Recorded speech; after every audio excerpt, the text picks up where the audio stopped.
Mag-isang naglalakad ang 29 na taong gulang na si Cesar. Nang hapon na yon, pauwi sa kanyang kubo.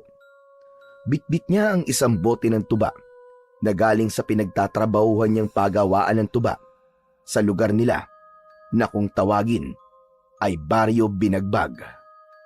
Ilan taon na siyang nagtatrabaho sa pagawaan ng tuba at yun ang bumubuhay sa kanya simula nang maging mag-isa na lang siya sa buhay.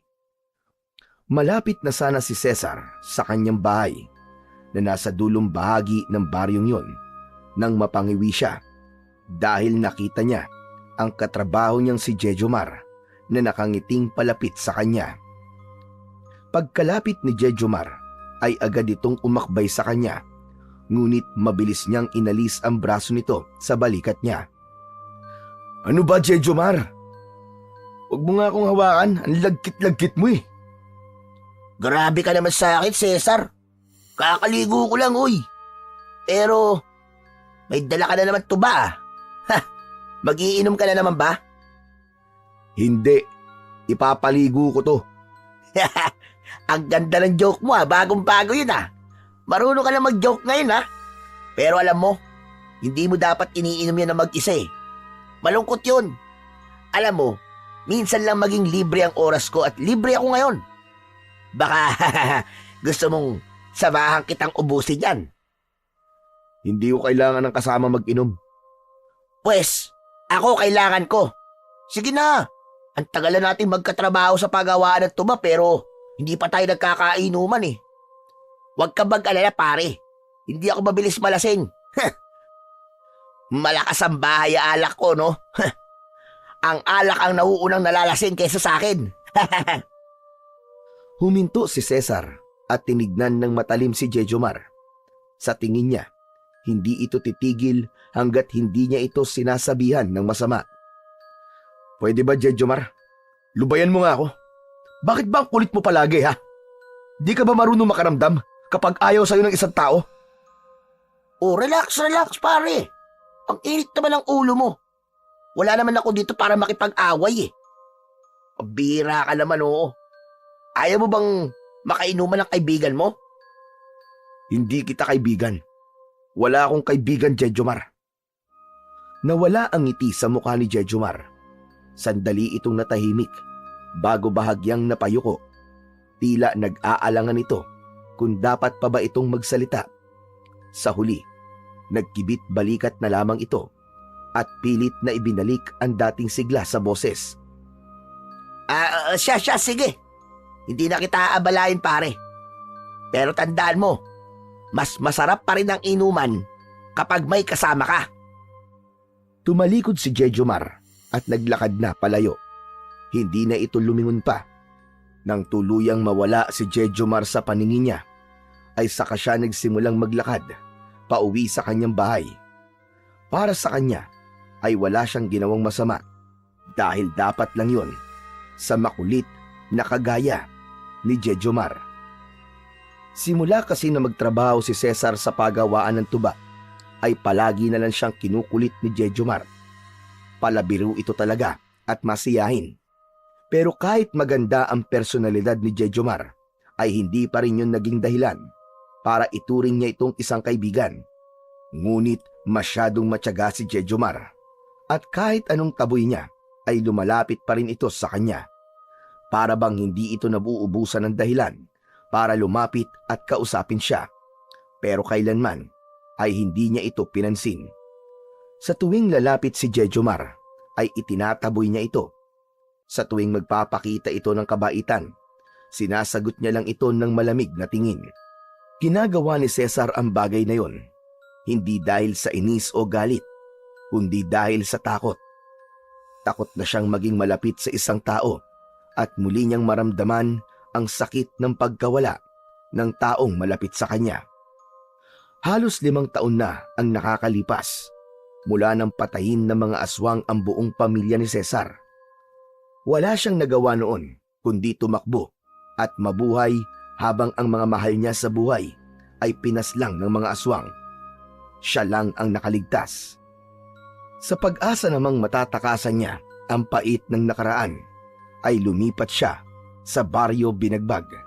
Ngunit hindi niya rin pala kayang takasan ang bigat ng alaala kahit saang lugar man siya magpunta. Ang tanging sandata niya laban sa sakit ay ang alak.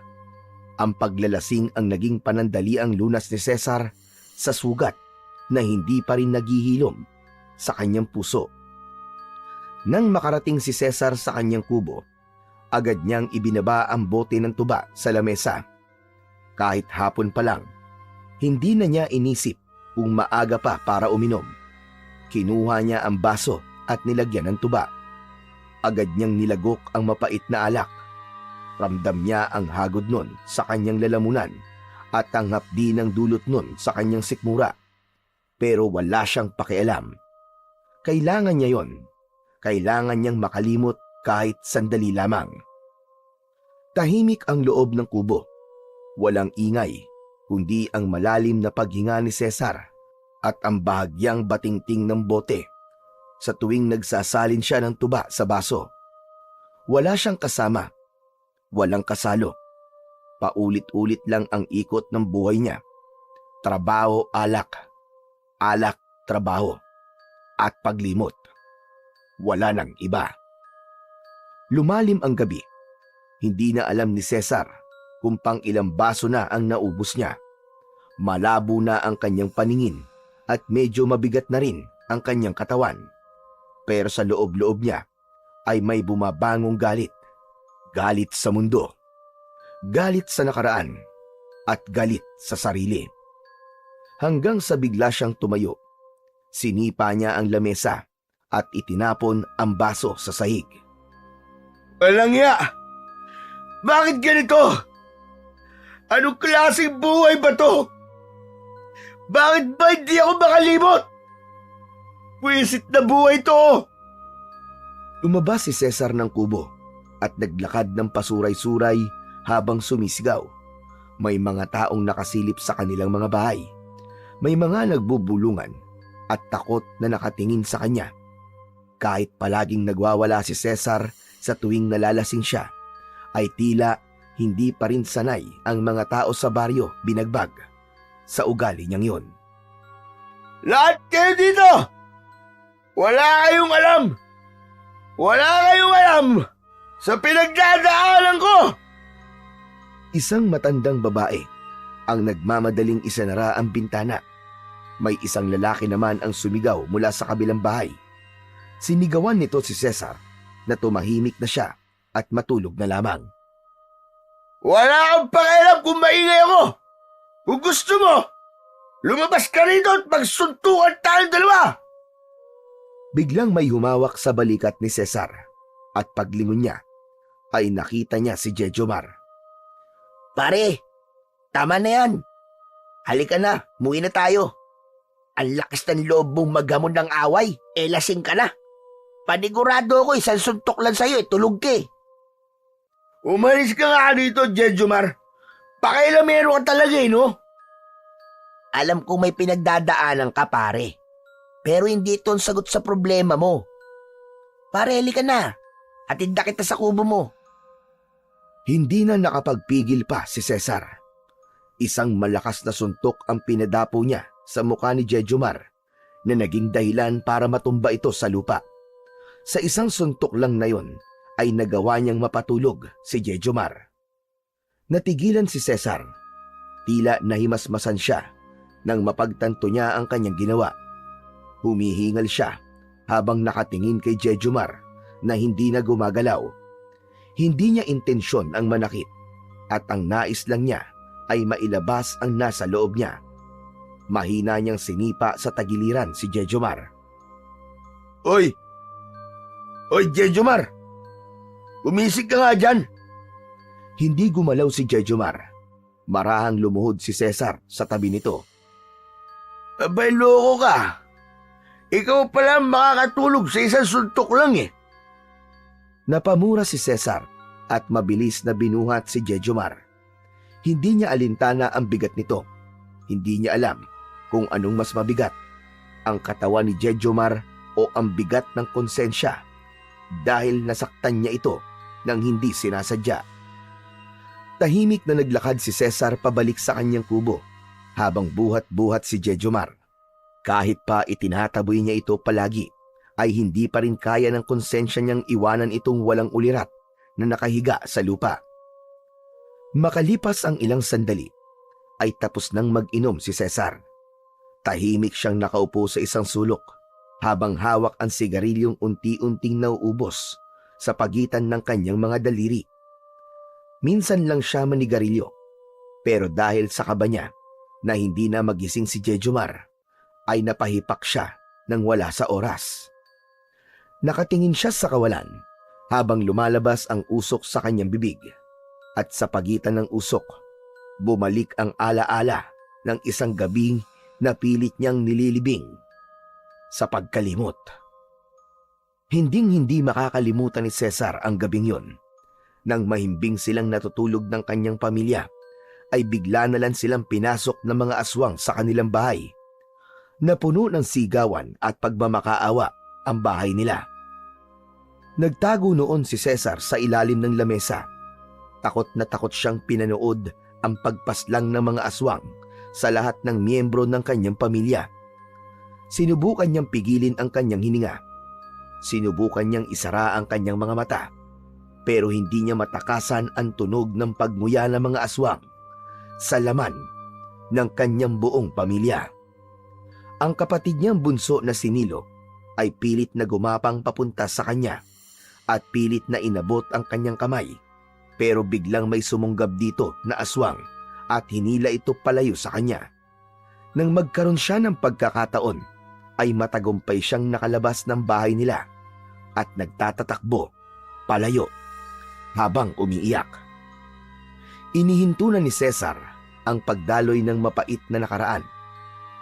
Naramdaman niya ang hapdi sa kanyang lalamunan, hindi dahil sa sigarilyo, kundi dahil sa bigat ng lungkot na bumalik sa kanyang alaala. Gusto niyang umiyak, gusto niyang isigaw ang lahat ng sakit, pero biglang gumalaw si Jejomar. Dahil doon ay umurong ang luha niya. Dahan-dahang dumilat si Jejomar at bumakas ang pagtataka sa mukha nito.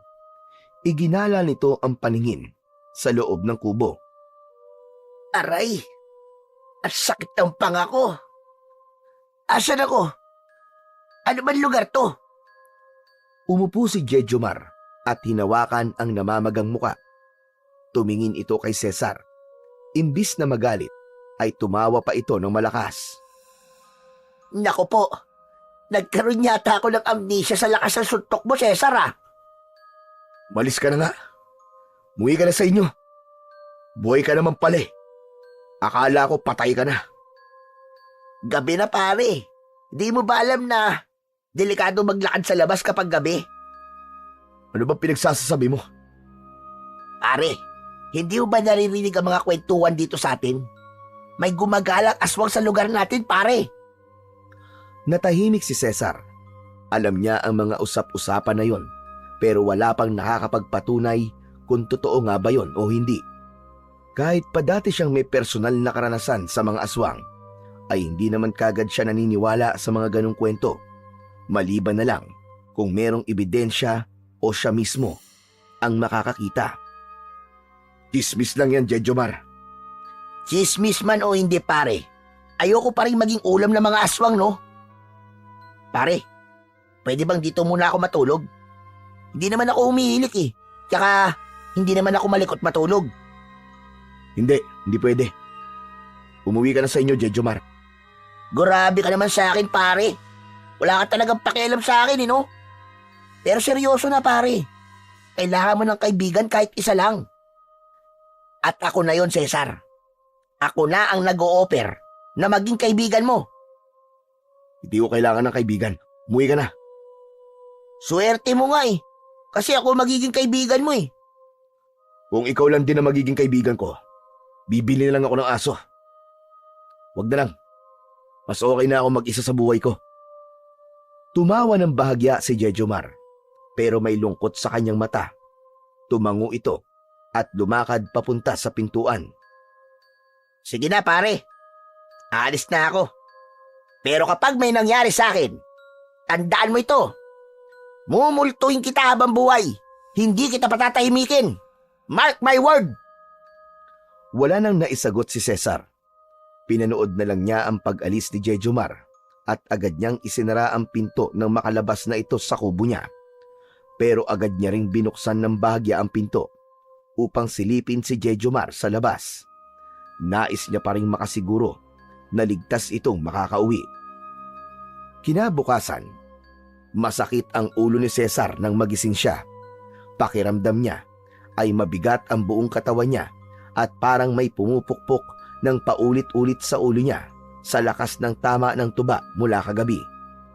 Nanatili siyang nakahiga sa papag at muli siyang pumikit. Sinubukan niyang bumalik sa pagtulog pero sumisikat na ang araw at alam niyang kailangan na niyang bumangon para pumasok sa trabaho. Bumuntong hininga si Cesar bago bumangon at dumiretso sa maliit niyang lutuan. Nagpainit siya ng tubig at nagtimpla ng kapeng walang asukal. Matapos makainom ng kape, ay naghilamos siya ng kanyang muka gamit ang tubig mula sa tapayan. Saka siya nagpalit ng damit. Lumabas siya ng kubo at kinandado yon at nagsimula na siyang maglakad papunta sa gawaan ng tuba kung saan siya nagtatrabaho. Habang naglalakad papunta sa pagawaan ng tuba, dama pa rin ni Cesar ang bigat ng hangover. Pumipikit-pikit siya para kahit paano ay mabawasan ang pananakit ng kanyang ulo. Hinihimas-himas niya rin ang kanyang sintido. Pagdating niya sa pagawaan, sinalubong agad siya ng matalas na tingin ni Gregorio. Ito ang may-ari ng nyugan at pagawaan ng tuba na kilala sa pagiging istrikto. Agad siyang nakatanggap ng malulutong na mura dito. Late ka na naman, Cesar ah! Anong oras na? Nasasayang ang oras ko sa'yo! Hindi siya sumagot. Diretso lang siyang pumasok at hindi pinansin ang galit ni Gregorio dahil baka bigla niya itong masagot at kung ano pa ang masabi niya. Dinaanan lang ako. Grabe talaga ang ugali mo, Cesar ah! Dadaan-daanan mo na lang ba ako dito? Hindi na pinansin ni Cesar ang sunod-sunod na pagtalak ni Gregorio. Sanay na siya rito. Sa halip, dumiretso siya sa isang sulok kung saan naroon ang kanyang gamit. Isang itak, isang maliit na lalagyan ng dagta, at ang tali na gagamitin niya sa pag-akyat sa puno ng nyog. Ang trabaho ni Cesar ay ang pag-akyat sa matataas na puno ng nyog upang kumuha ng tuba mula sa hinog na bulaklak ng nyog. Kumuha siya ng isang mahaba at matibay na lubid. Saka ito itinali sa kanyang bewang. Siniguro niyang maigpit ang pagkakatali bago niya sinapo ang katawan ng puno ng nyog gamit ang kanyang mga paa. Dahan-dahan niyang iniangat ang kanyang sarili. Mahigpit siyang nakakapit sa katawan ng puno habang isinasabay ang galaw ng kanyang mga paa habang umaakyat. Mataas ang nyog na yon. Halos 30 talampakan ang taas. Isang pagkakamali lang at siguradong kamatayan ang sasalo kay Cesar. Pero hindi na bago kay Cesar ang trabahong yun. Sa loob ng ilang taon niyang pagtatrabaho roon, gamay na niya ang bawat galaw, bawat takbang, bawat tiyempo sa pag-akyat. Kung iisipin, eksperto na siya sa trabaho na yon. Pagdating niya sa tuktok, inabot niya ang hinog na bulaklak ng nyog kung saan nagmumula ang tuba. Ginamit niya ang itak upang dahan-dahang baliin yun at pagkatapos ay isinilid niya ang isang kawayan na lalagyan upang sumalo sa dumadaloy na dagta.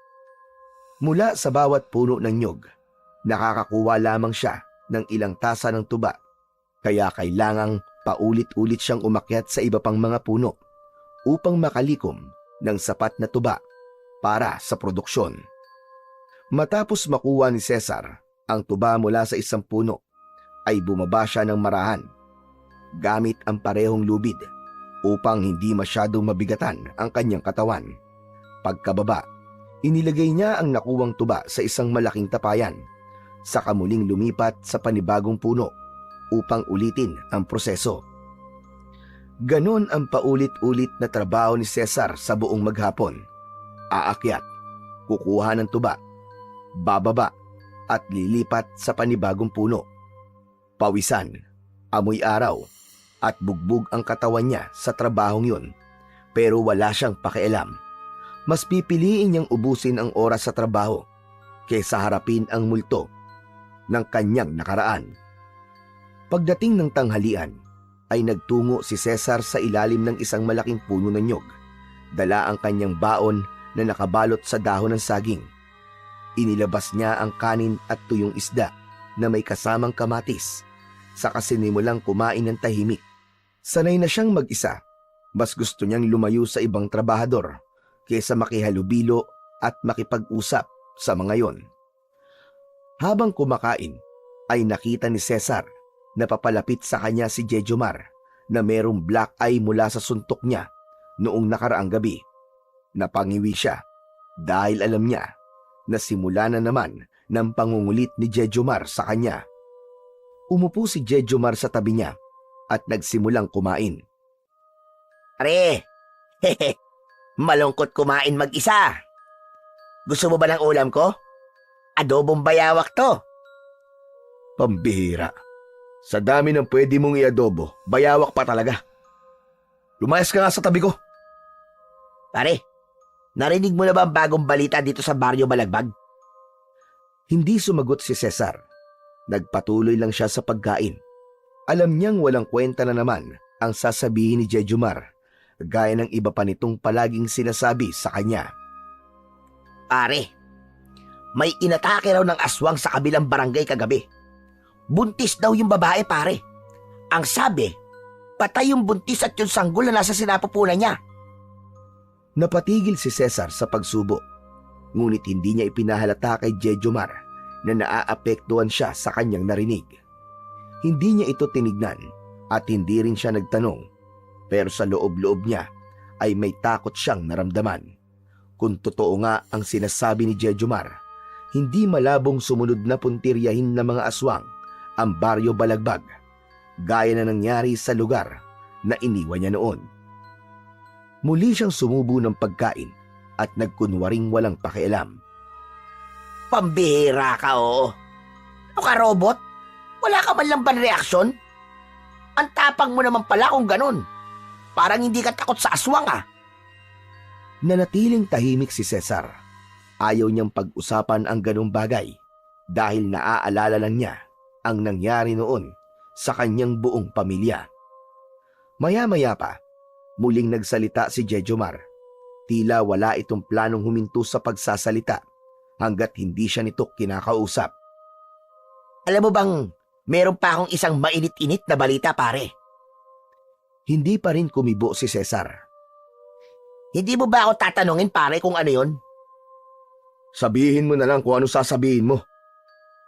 Ah, okay. Sige. Relax. Alam mo, pare, narinig ko sa ilang kasamahan natin na ibibenta na raw ni Gregorio ang nyugan at pagawaan ng tuba.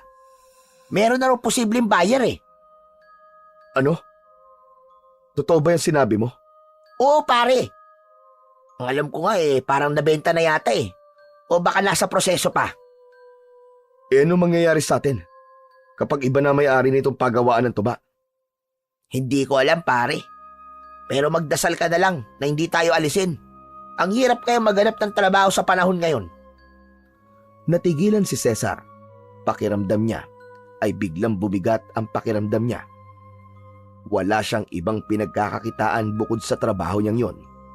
Kung mawawala ang trabaho niya, ay hindi niya na alam kung saan siya pupulutin. Nanatili siyang tahimik, pero sa loob niya ay gumagapang ang takot, hindi dahil sa aswang, kundi dahil sa posibilidad na mawalan siya ng hanap buhay at mas lalo pang malugmok sa kahirapan. Matapos ang maghapong trabaho, ay pumila na ang mga trabahador sa harapan ng isang maliit na lamesa kung saan nakaupo si Gregorio. Hawak nito ang isang lumang ledger at isang bungkus ng pera habang isa-isang inaabot ang sahod ng mga manggagawa. Tahimik lang si Cesar habang naghihintay sa pila. Pagod siya sa maghapong pag-akyat at pagbaba sa mga puno ng nyog. Pero ang sahod na makukuha niya, ang tanging dahilan kung bakit siya nagtsatsaga sa trabaho na yon.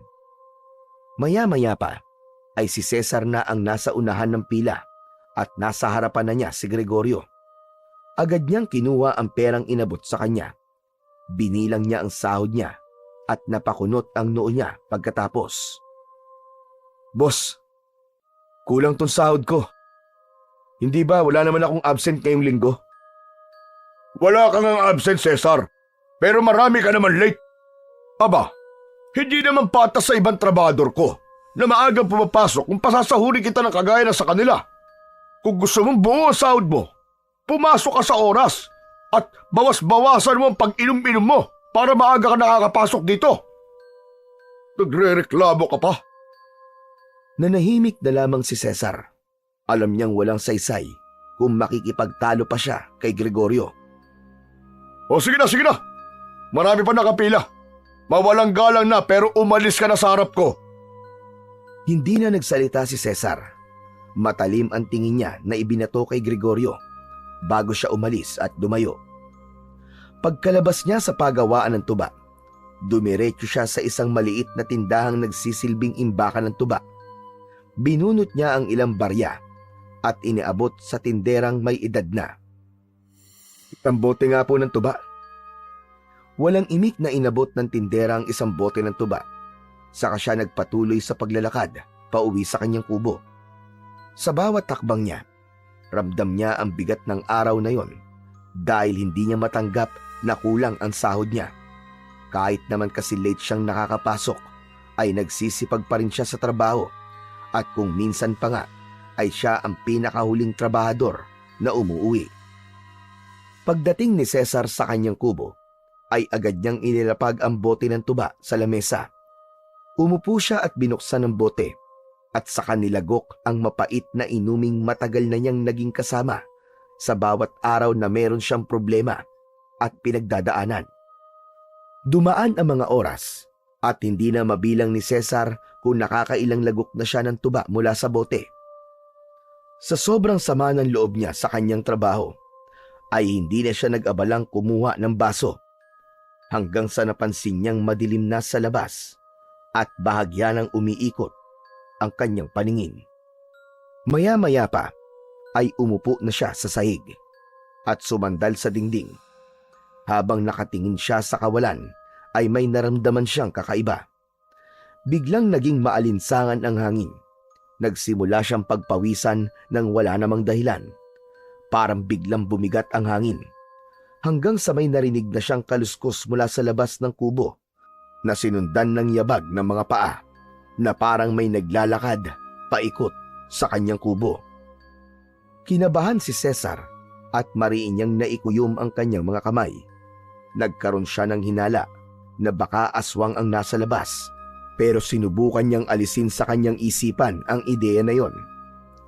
Ngunit nagpatuloy ang kaluskos at mga yabag. Tahimik na tumayo si Cesar at nanginginig ang mga kamay na kinuha niya ang itak na nakasuksok sa dingding ng kanyang kubo. Marahan niyang binuksan ang bintana at sumilip mula roon. Sa ilalim ng liwanag ng buwan ay nakita niya ang isang kakaiba at nakakatakot na nilalang. Meron yung payat na katawan, mahabang braso at matutulis na kuko. Ang mata nun ay kumikislap at meron yung matutulis na ngipin na parang sa lagari. Hindi maaaring magkamali si Cesar. Alam niyang aswang ang nilalang na nakikita niya sa labas ng kanyang kubo. Napaatras si Cesar at natabig niya ang bote ng tuba. Nalaglag yun sa sahig at lumikha ng ingay. Nanlamig ang buo niyang katawan at halos hindi na siya makahinga. Napatingin siya sa pinto at doon niya naririnig ang mga kaluskos. Sa isang iglap ay biglang bumukas ang pinto at nanlaki ang mga mata ni Cesar nang makita ang aswang na nakangisi sa kanya habang marahang pumapasok sa kanyang kubo. Sa sobrang takot at taranta ni Cesar ay nabitiwan niya ang itak at malakas siyang napasigaw. Umatras siya at sumiksik sa isang sulok. Bumalik sa alaala niya Ang gabing pinasok ng mga aswang ang kanilang bahay. Kung ano ang takot na naramdaman niya noon, ay ganun din ang takot na lumukob sa kanya ng sandaling yon. Lalong lumapit ang aswang. Panay pa rin ang sigaw ni Cesar at halos maiyak na siya sa sobrang takot. Inakala niya ng sandaling yon na katapusan na niya at ang kamatayan niya ay magiging kagaya sa kung paano namatay ang buo niyang pamilya. Ngunit biglang dumating si Jejomar na may dalang buntot ng pagi. Malakas nitong hinampas sa likod ng aswang kaya malakas itong napasigaw sa labis na sakit. Umarap ang aswang kay Jejomar. Susunggaban sana ito ng aswang pero inumang ni Jejomar ang buntot ng pagi. Ano? Sige! Hayop kang aswang ka! Subukan mo saktan ang kaibigan ko at mas lalo kang masasaktan sa akin! Walang iya kang aswang ka! Ang pangit mo pala sa personal! Wala nang nagawa ang aswang kundi ang tumakas. Nang wala na yon, ay nagmamadaling lumapit si Jejomar kay Cesar. Pare ayos ka lang ba? Hindi ka ba nakagat o nakalmot ng aswang? Kumpleto ba bang laman loob mo? May atay ka pa ba pare? Ang presensya ni Jejomar ang unti-unting nagpakalma kay Cesar. Alam niya na dahil dito ay nagawa niyang makaligtas sa kamatayan sa kamay ng aswang. Hindi makatingin ng diretso si Cesar kay Jejomar. Nanginginig pa rin ang kanyang mga kamay kahit alam niyang wala ng panganib. Unti-unti siyang huminga ng malalim at pinilit niyang pakalmain ang kanyang sarili. Salamat. Maraming salamat. Sus! Walang anuman yun. Buti na lang pare na padaan ako at narinig ko ang pagsigaw mo. Dapat mag-iingat ka. Alam mo naman na may gumagalang aswang sa paligid natin eh. Napayuko si Cesar. Mabilis niyang iniwasan ang tingin ni Jejomar at saka tumayo. Sige na. Umalis ka na, Jejomar. Ayos na ako. Salamat sa pagliligtas mo sa buhay ko. Sigurado ka? Kung gusto mo, pwede kita samahan dito hanggang sa mag-umaga. Hindi na kailangan. Okay na ako. Wala ka nang dapat ipag-alala. Hindi ko kailangan ng tulong mo. Napakamot ng ulo si Jejomar. Halatang nag-aalangan pa rin itong umalis. Hindi naman masamang tanggapin ang tulong ng iba, Cesar. Andito ako pare, bilang kaibigan mo. Hindi ko kailangan ng kaibigan, Jejomar. Nakaya ko mabuhay ng ilang taon ng ako lang at walang kaibigan. Sige na. Umalis ka na para makapagpahinga na tayong dalawa. Sige, kung yan ang gusto mo wala na ako magagawa. O siya, alis na ako. Basta, kung kailangan mo ng tulong, just call my name and I'll be here. Napabuntong hininga si Jejomar. Sandali siya nitong tinignan at saka ito tumalikod. Pinanood lang niya ang marahang paglabas ni Jejomar sa kanyang kubo. Nang nasa bungad na ng pintuan si Jejomar, ay sandali itong lumingon sa kanya at ngumiti bago ito tuluyang lumabas. Nang tuluyan nang makalabas si Jejomar, ay isinarado na ni Cesar ang pinto. Napasandal na lang siya sa pinto habang hindi pa rin siya makapaniwala na buhay pa rin siya hanggang sa sandaling yon. Kinabukasan ay maagang nagising si Cesar. Sandali siyang napatingin sa paligid ng kanyang kubo. Pakiramdam niya ay panaginip lang na buhay pa rin siya ng sandaling yon. Ang buong akala niya ay katapusan niya na kagabi at hindi niya maipagkakaila na kung hindi dahil kay Jejomar ay baka natagpuan na lang siyang walang buhay sa umagang yon. Napailing na lang si Cesar saka siya bumangon. Ayaw niya nang isipin pa ang nangyari kagabi. Wala namang magbabago kung paulit-ulit niya tong iisipin. Naisip niya ring pumasok ng maaga sa trabaho upang hindi na siya pag-initan ni Gregorio. Matapos makapaghanda para sa kanyang trabaho, lumabas na si Cesar ng kubo at naglakad papunta sa pagawaan ng tuba. Habang naglalakad, napansin niyang mas tahimik kesa dati ang paligid. Walang gaanong tao sa daan at tila mas malamig ang simoy ng hangin. Sa hindi kalayuan, may isang matandang lalaki na nakita niyang papalapit sa kanya. Kilala niya ang matandang lalaki. Iyon ay si Mang Igme, ang albularyo ng kanilang baryo. Paglapit ng matanda ay agad siyang kinumusta nito. Cesar, ayos ka lang ba? Bakit niyo naman po naitanong yan, Mang Igme? Nasabi kasi sa akin ni Jejomar ang nangyari sa iyo kagabi. Aba, muntik ka na raw atakihin ng aswang. Napakadaldal talaga ng taong yun. Pati ba naman yun kailangan pang ikwento sa inyo? Hindi mo siya masisisi. Abe, nag-aalala lang sa iyo yung tao. At dapat lang na magpasalamat ka at may kaibigan kang kagaya ni Jejomar. Napakaswerte mo dahil dumating siya kagad bago ko pa malapa ng aswang. Abay kung hindi, baka laman na ng umpukan ng kwento at tungkol sa lalaking lasinggero na pinatay ng aswang. Hindi umimik si Cesar. Ayaw man niyang aminin. Alam niyang may punto si Mang Igme. Kaya nga ito, may ibibigay ako sa iyo. May hinugot si Mang Igme mula sa bulsa ng suot nitong lumang kamiseta. Mula roon ay may inilabas itong maliit na bote na may laman na kung ano-anong ugat at maliliit na bato. Ano po yan, Mang Igme? Gamot? Hindi ko kailangan ng ganyan dahil wala naman akong sakit eh. Hindi ito gamot. Isa itong agimat, Cesar. Proteksyon laban sa mga aswang. Si Jejomar mismo nakiusap sa akin na bigyan ka nito dahil nakita niya na hindi mo kayang ipagtanggol ang sarili mo laban sa mga aswang. Wag na, Mang Igme. Di naman po ako naniniwala sa mga ganyan-ganyan eh. Cesar, wala namang masama kung maniniwala ka sa kakayahan ng mga agimat ko. At sinisiguro ko sa iyo na wala nang aswang ang makakalapit pa sa iyo sa tuwing dala mo ang agimat na yan. Salamat na lang po, Mang Igme. Pero ibigay niyo na lang po yan sa mga naniniwala sa ganyang bagay. Sige po, mauuna na ako at papasok pa po ako sa trabaho eh. Hindi na hinintay pa ni Cesar na makapagsalita si Mang Igme at iniwan niya na ito. At nagpatuloy na siya sa paglalakad. Narinig pa niya ang matanda na bumuntong hininga sa likuran niya, pero hindi na siya lumingon. Para sa kanya, wala siyang pakialam sa mga agimat, sa mga pamahiin, at lalong-lalo na sa tulong ng iba. Naniniwala pa rin siya na kaya niya ang lahat dahil maraming taon na siyang nabubuhay nang siya lang mag-isa at hindi umaasa sa iba. Pagdating ni Cesar sa pagawaan ng tuba, ay agad siyang nagtungo kung saan nakalagay ang mga gamit niya sa pagtatrabaho. Kinuha niya ang mga kagamitan at nagsimulang maglinis ng mga sisidlan ng tuba. Pero bago pa siya tuluyang makapagsimula sa pagtatrabaho, ay lumapit si Gregorio sa kanya habang may nakakalokong ngisi sa mukha nito. Itigil mo na yan, Cesar! Ha?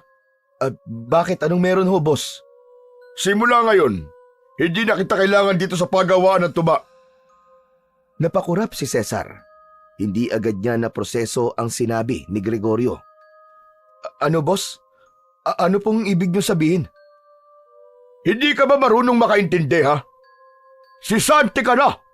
Tanggal ka na sa trabaho mo rito sa pagawaan ng tuba. Biglang nanlamig si Cesar sa kanyang narinig. Hihintay niyang sabihin ni Gregorio na nagbibiro lang ito, pero nanatili itong nakatingin sa kanya. Nagbibiro ka lang, boss, di ba? Ano nagbibiro? Hindi ako nagbibiro. Pero boss, bakit? Bakit niyo ako aalisin dito? Nagtatrabaho naman ako na maayos ah. Simple lang. Ayoko ng trabador na katulad mo. Abay madalas kang late. Hindi patas yun sa iba mong kasamahan na maagang pumapasok. Gregorio, bigyan mo naman ako ng isa pang pagkakataon, no? Hindi na mauulit. Nangangako ko. Wala akong pakialam sa pangako mo, Cesar. Buo na ang desisyon ko eh. Ayoko nang makita ang pagmumukha mo rito simula ngayong araw na to. Boss Gregorio, pakiusap naman. Tumigil ka na, Cesar. Umalis ka na. Kapag hindi ka pa umalis, tatawag ako ng mga tanod at sasabihin ko na nanggugulo ka rito. Gusto ba yun? Hindi na hinintay ni Gregorio ang sagot ni Cesar at tumalikod na ito. Iniwan siyang nakatayo habang nakatulala at hindi makapaniwala na wala na siyang trabaho. Ilang minutong nakatayo si Cesar sa kung saan siya iniwan ni Gregorio. Nang mahimasmasan siya, ay saka lang siya nagsimulang maglakad paalis sa pagawaan ng tuba. Sa pagkakakilala niya kay Gregorio, ay alam niyang hindi na magbabago ang desisyon nito kahit anong pagmamakaawa ang gawin niya. Palabas na siya sa pagawaan ng tuba nang biglang lumapit si Jejomar sa kanya. Bakas sa mukha nito ang pagtataka. Pare Cesar, abay saan ka pupunta? Bakit ka pala kinausap kanina ni Gregorio? Wala na akong trabaho. Tinanggal ako ni Gregorio. Ano? At bakit ka naman niya tinanggal dito? Madalas daw akong late eh. Ayos lang. Maghahanap na lang ako ng ibang trabaho. Teka, baka gusto mong kausapin ko muna si Gregorio. Papakiusapan ko siya na huwag kanyang tanggalin. Mahirap makahanap ng trabaho ngayon, pare. Bakit? Sa tingin mo ba, hindi ko ginawa yun? Nakiusap ako sa kanya pero wala siyang awa. Nagpaliwanag na ako pero wala siyang pakialam. Ayaw niya akong pakinggan. Pero baka... Tigilan mo na nga yan, Jejomar. Baka madamay ka pa eh. Baka pati ikaw ay mawalan din ng trabaho kagaya ko. paano ka, pare? Wala ka ng pakialam doon. Buhay ko to. Hindi mo ako responsibilidad. Matapos yung sabihin ni Cesar, ay nagpatuloy na siya sa paglalakad, palayo sa lugar na yon. Nilisan niya ang pagawaan ng tuba, na dala ang bigat ng pagkakatanggal niya sa trabaho. Sa kanyang pananaw, ay hindi makatarungan ang ginawang yun sa kanya ni Gregorio. Masama ang loob na naglakad si Cesar pauwi sa kanyang kubo. Ang totoo ay hindi niya alam kung ano ang gagawin niya at kung paano pa siya mabubuhay. Wala siyang ipon at wala siyang ibang alam na trabaho. Ang pagawaan ng tuba ang tanging bumubuhay sa kanya. Tapos nawala pa yon sa isang iglap. Nang makarating siya sa kanyang kubo, ay padabog niyang binuksan ang pinto at maras niyang isa na rayon. Umupo siya sa isang sulok at sumagi sa isip niya ang muka ni Gregorio. Hayop ka, Gregorio. Wala kang awa. May araw ka rin sa akin. Naikuyom ni Cesar ang kanyang kamao, pero alam niya sa kanyang sarili na wala na siyang magagawa kundi ang tanggapin ang pangyayaring yon.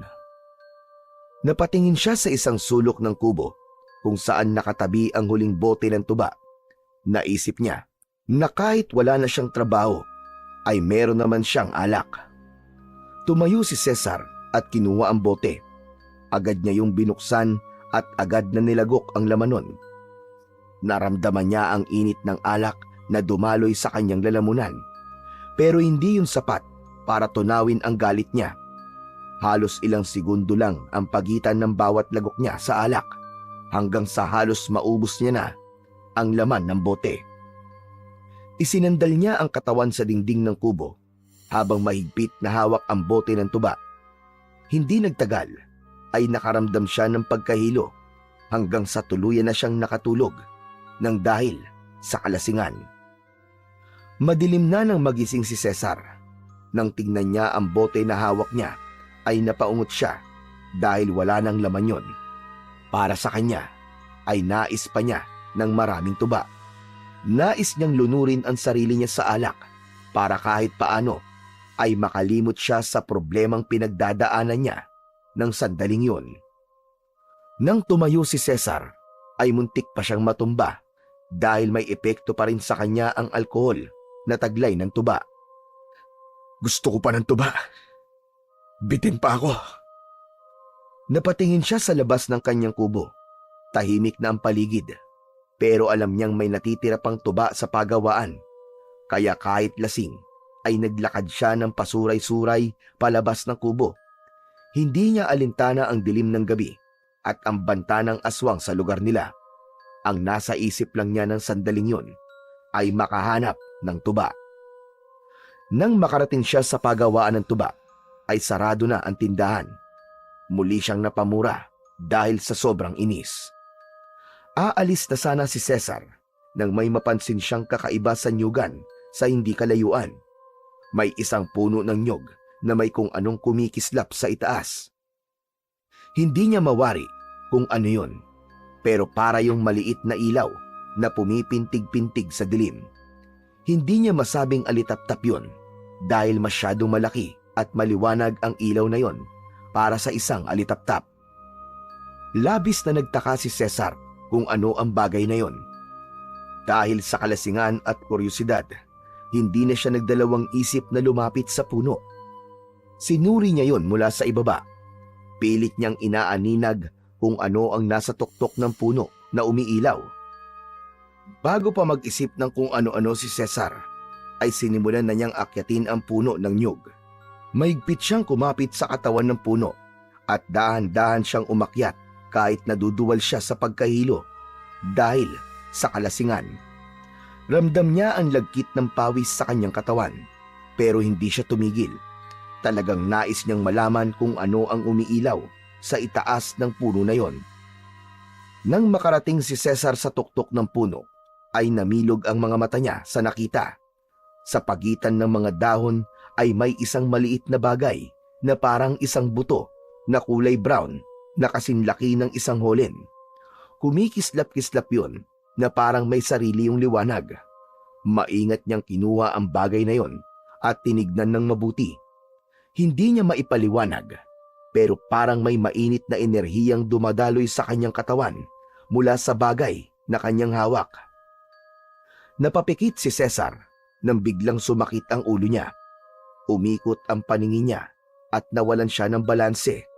Kasunod nun ay napabitaw siya sa kinakapitan niya at bago pa niya maunawaan ang nangyari ay mabilis na siyang bumulusok pababa at malakas siyang bumagsak sa lupa.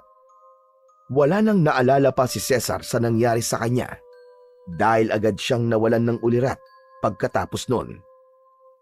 Unti-unting bumalik ang ulirat ni Cesar nang maramdaman niya na may sumisipa ng paulit-ulit sa kanyang tagiliran. Nang ibukas niya ang kanyang mga mata, ay nasilaw siya sa liwanag ng sikat ng araw. Ngunit nagulat siya nang malaman na si Gregorio ang sumisipa sa kanya. Bakas ang galit at inis sa mukha nito. Hoy! Hoy, magaling na lalaki! Gumising ka nga dyan! Cesar! Tumayo ka dyan! Lasinggero! Tuluyang iminulat ni Cesar ang kanyang mga mata at naguguluhan siyang tumayo. Napapalibutan sila ng mga trabahador, kabilang naroon si Jejomar na nakatingin sa kanya ng may halong pagtataka at awa. Maya-maya pa ay tumingala siya sa puno ng nyog kung saan siya nahulog. Natigilan si Cesar nang makita niya kung gaano kataas ang kanyang pinaglaglagan. Hindi. Imposible. Paano ako nabuhay? Anong binubulong-bulong mo dyan, ha? Ano't naririto ka pa? Hindi ba't sisante ka na? Bumalik ang atensyon ni Cesar kay Gregorio. Nakapamewang ito at galit na nakatingin sa kanya. Magsalita ka, Cesar. Anong ginagawa mo rito, ha? Sinabi ko na sa'yo na ayoko na makita ang pagbumukha mo rito. Hindi ka na trabahador dito. Ano pang ginagawa mo dito? Kagabi, pumunta ako dito para bumili ng tuba. Pero sarado na yung tindahan eh. At ano? Nagpumilit ka makapasok? Nang abala ka na naman? Hindi. Wala akong ginawang masama. Nung paalis na ako, napansin ko yung puno ng nyug. May kumikislap sa itaas kaya umakyat ako. Pero habang nasa itaas ako, bigla ako nakaramdam ng pagkahilo tapos, ayun, nahulog ako. Sumabog ang malakas na halakhak ni Gregorio, dahilan para mapayuko si Cesar sa hiya. Maging ang ibang trabahador ay pinagtawanan si Cesar, maliban kay Jejomar. Ano ka mo? Nahulog ka? Kung nahulog ka sa punong yan, dapat bali-bali na mga buto mo o baka patay ka na ngayon. Ikaw talaga. Wala kang ibang ginawa kundi uminom at magpakalasing. Malamang, nalasing mo na naman ang sarili mo kagabi at natulog ka rito. Sumang-ayon ang ilan sa mga trabahador. May ilan pang napailing at halatang hindi kumbinsido sa kwento ni Cesar. Oo, lasing ako kagabi. Pero hindi sobrang lasing. Tsaka totoo ang sinasabi ko. Alam ko na totoo nangyari. Tama na nga ang kalokohan mo, Cesar. Ayoko nang makita ang pagbumuka mo rito. Lumayas ka na! Inaabala mo kaming lahat. Istorbo ka, laksiggero! Malakas siyang itinulak ni Gregorio, dahilan para mapaatras siya. Wala siyang nagawa kundi umiling at maglakad palayo. Habang naglalakad palayo, ay ramdam ni Cesar ang pagtatakang bumabagabag sa kanyang isipan. Kahit sigurado siya na totoong nahulog siya mula sa itaas ng mataas na puno ng nyog, ay hindi pa rin niya maipaliwanag kung paano siya nabuhay. Napailing si Cesar at huminto siya saglit. Tumingin siya sa nyugan at umasa na makakahanap siya ng kasagutan doon, pero tila mas lalo siyang naguluhan. Tahimik na nagpatuloy sa paglalakad si Cesar at pinilit niya ang sarili na wag nang isipin ang nangyari. Ngunit sa bawat hakbang niya, lalo lamang siyang nababagabag. Pagkarating niya sa kanyang kubo, agad siyang naupo sa lumang bangkong yari sa kawayan. Napabuntong hininga siya at marahang niyuko ang ulo. Natigilan siya nang may naramdaman siyang matigas na bagay na nasa loob ng bulsa sa likod ng kanyang pantalon. Ipinasok niya ang kamay sa bulsa ng kanyang kupas na pantalon at inilabas ang bagay na naroon. Nanlaki ang mga mata niya nang malaman na yun ang bagay na hindi niya alam kung ano, na nakuha niya sa itaas ng puno ng nyog bago siya nahulog. Muling bumalik sa alaala ni Cesar ang lahat. Matamang tinitigan niya ang bagay na hawak niya. Hindi na yun nagliliwanag, pero ramdam pa rin niya ang kakaibang enerhiya na tila pinapadaloy nun sa kanyang buong katawan. Ikaw ba nagligtas sa akin? Pero ano ka ba talaga? Hinawakan niya ng mas maigpit ang bagay na yon at mas pinakatitigan niya yon ng mabuti. Wala naman siyang nakikitang kakaiba roon, pero may pakiramdam siya na may kung anong misteryo ang bumabalot sa bagay na kanyang hawak. Simula nang makuha ni Cesar ang kakaibang bagay na nakuha niya sa tuktok ng puno ng nyog, ay itinuring niya yon na swerte sa kanyang buhay. Kaya naisip niya na kailangan ay hindi yun mahiwalay sa kanyang katawan. Kumuha siya ng manipis na tali at maingat niya yung pinaikutan ng tali. Ginawa niya yung isang kwintas at isinabit niya yon sa kanyang leeg. Malakas ang pakiramdam ni Cesar na meron yung kinalaman sa milagrong nangyari sa kanya sa nyugan. Napagtanto niya rin na sa tuwing hahawakan niya ang bagay na yon ay nakakaramdam siya ng kakaibang lakas na bumabalot sa kanyang katawan. Makalipas ang ilang araw, unti-unti niyang napansin ang pagbabago sa kanyang katawan. Pakiramdam niya ay mas lumakas siya, mas bumilis ang kanyang kilos at parang hindi siya madaling mapagod. Ngunit higit sa lahat, napansin niya na sa tuwing nakakainom siya ng tuba, lalo na kapag nalalasing na siya, ay mas lalong tumitindi ang kanyang lakas. Tila may dumadaloy na kakaibang enerhiya sa kanyang mga ugat na parang isang puwersang hindi niya maipaliwanag. Isang umaga, nakaupo si Cesar sa mahabang upuan na nasa harapan ng kanyang kubo. Imbis na isang tasa ng kape, ay isang baso ng tuba ang kanyang hawak. Malalim ang iniisip niya nang biglang lumitaw si Jejomar na may bitbit na supot ng chichirya. Ano na namang ginagawa mo rito, Jejomar? Umalis ka na nga. Ngumiti lang si Jejomar at imbis na umalis, umupo ito sa tabi niya. Hindi na siya nagulat dahil alam niya na kahit na anong taboy niya kay Jejomar ay pilit pa rin itong lalapit sa kanya. Totoo ba sinabi mo, pare, na nahulog ka ron mula sa itaas ng puno ng nyug, pero hindi nabali ang mga buto mo? Ayoko nang sagutin yan. Kahit na anong sabihin ko, hindi ka rin naman maniniwala eh. Ano ka ba naman? Don't me! Hindi ako kagaya ni Gregorio no, na makitid ang utak. Gusto ko lang talaga maintindihan kung ano talaga ang nangyari. Tumingin si Cesar kay Jejomar. Sa totoo lang, kailangan niyang may mapagsabihan ng lahat ng gumugulo sa isip niya. Matapos ang isang malalim na buntong hininga, Sinimulan niyang ikwento ang lahat kay Jejomar. Mula sa pag-akyat niya sa puno, sa kakaibang bagay na nakuha niya, hanggang sa nahulog na siya at nagising nang walang kahit na anong pinsala. Baka naman sinalo ka ng guardian angel mo, pare. Kasi sabi ng nanay ko sa akin noon, nung baby pa daw ako nahulog daw ako sa papag. Tumama pa nga raw ng malakas yung ulo ko sa saig pero hindi daw ako nasaktan. Tumawa pa nga raw ako Sabi ng nanay ko, sinalo daw ako ng guardian angel ko. Talaga? Kaya pala ganyan ka, kasi nabagok ka nung bata ka pa. Ano? Ano sabi mo? Wala. Saka, anong guardian angel ang sinasabi mo? Hindi ako naniniwala sa guardian angel, no? Kung totoo mga ngayon, nasan sila nang paslangin ng mga aswang ang buong pamilya ko? Ano? Seryoso ka, pare? Pinatay ng mga aswang ang buong pamilya mo? Wala ka ng pamilya? Ayoko nang pag-usapan ng bagay na yan.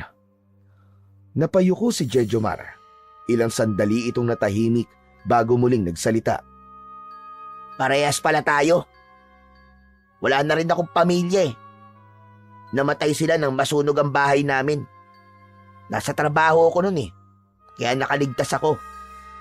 Pero minsan, pare, iniisip ko, sana hindi na lang ako pumasok sa trabaho ng araw na yon. Sana kasama ko na silang namatay. Hindi alam ni Cesar kung anong dapat niyang sabihin.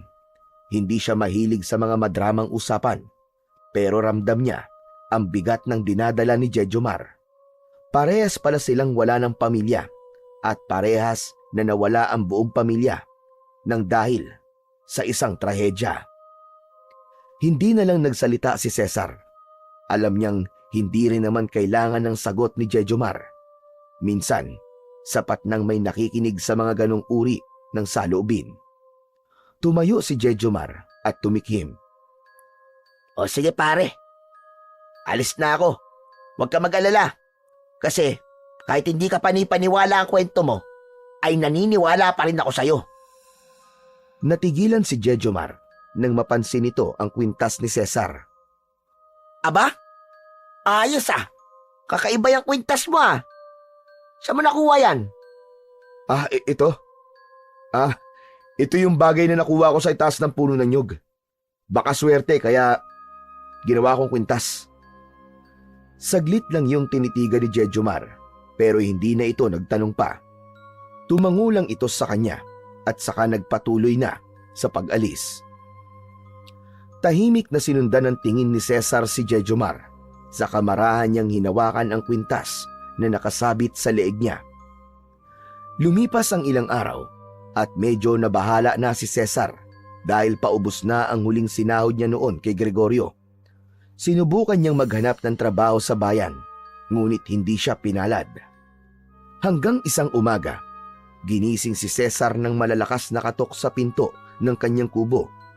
Naiirita siyang bumangon at nang buksan niya ang pinto ay napasimangot siya nang makita si Jejomar. Napakamot na lang siya sa likod ng kanyang ulo. Pambihira! Grabe ka naman, Jejomar! Ang aga mong mang-istorbo! Cesar, may kailangan kang malaman. Ano na naman problema mo?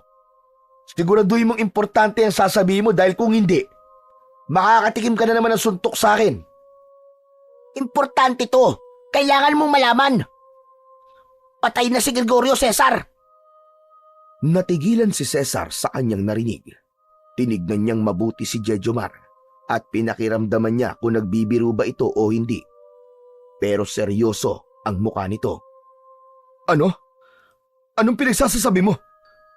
Paanong namatay si Gregorio masamang damo yun Totoo, Cesar.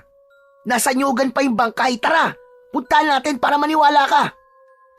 Nag-alangan si Cesar, pero sa bandang huli ay sumama rin siya kay Jejomar. Pagdating nila sa nyugan ay maraming tao na ang naroon. May mga pulis na rin na abala sa pag-iimbestiga. Habang naglalakad sila patungo sa katawan ni Gregorio, ay tinanong niya si Jejomar. Ano ba talaga nangyari? Ewan, pero sabi nila, Grabe raw yung itsura ni Gregorio. Ang dami nga nasuka nang makita yung bangkay eh. Sumiksik sila sa kumpulan ng mga tao. Nang tuluyan ng lumantad sa paningin ni Cesar ang bangkay ni Gregorio, ay biglang nanlambot ang kanyang tuhod. Si Gregorio ay nakahandusay sa gitna ng nyugan. Puno ng kalmot at kagat ang katawan nito at nakabukas ang tiyan nito habang nakakalat ang lamang loob. Halos mapuno ng dugo ang damuhan sa paligid ng kinaroroonan ng bangkay ni Gregorio. Biglang umikot ang sikmura ni Cesar. Hindi niya kinaya ang eksena. Mabilis siyang tumalikod at lumayo habang pinipigilan ang kanyang pagduwal. Agad naman siyang sinundan ni Jejomar nang huminto siya sa ilalim ng puno ng mangga. Sabi ko naman kasi sa'yo, di ba? Grabe ang ginawang pagpatay kay Gregorio. Brutal talaga. Sigurado ako, kung sino man ang pumatay kay Gregorio, ay may matinding galit sa kanya. Tama ka. Yan din ang naisip ko kanina. Sandali. Hindi kaya ikaw ang pumatay sa kanya? Baka kasi galit ka pa rin sa kanya dahil tinanggal ka niya sa trabaho. Hindi na nakapagpigil pa si Cesar at binatukan niya si Jejomar. Sira ulo ka ba? Tumahimik ka nga. Ang ingay mo. Baka mamaya may makarinig sa'yo eh. Mamaya niyan maging suspect pa ako dyan eh. Nagbibiro lang naman ako eh. Aray, sakit naman ang batok mo. Pwes, hindi nakakatuwa ang biro mo. Wala akong kinalaman dun, no? Dahil hindi ko kayang pumatay ng tao. Napakamot sa ulo si Jejomar, pero hindi na nagsalita pa. Mabilis na naglakad palayo si Cesar, pero nakasunod pa rin sa kanya si Jejomar at hindi siya nito nilubayan. Habang naglalakad sina Cesar at Jejomar palayo sa nyugan, hindi pa rin maalis sa isip ni Cesar ang nakita niya. Napakabrutal lang sinapit ni Gregorio at hindi niya lubos maisip kung sino o ano ang may gawa nun sa dati niyang amo. Alam mo, Cesar, kung iisipin mo, parang hindi normal yung nangyari kay Gregorio. Hindi basta tao may gawa nun. Hindi nga. Pero kung hindi tao, ano? Eh di hayop. O kaya, Hindi na itinuloy ni Jejomar ang sasabihin, ngunit alam ni Cesar kung ano ang ibig nitong ipahiwatig. Sigurado siya na parehas aswang ang iniisip nila. Sa hindi kalayuan, nakita nilang papalapit sa kanila si Mang Igme. Agad itong kinausap ni Jejomar nang makasalubong nila ito. aba kayo pala Mang Igme. Alam niyo na po ba kung ano nangyari kay Gregorio?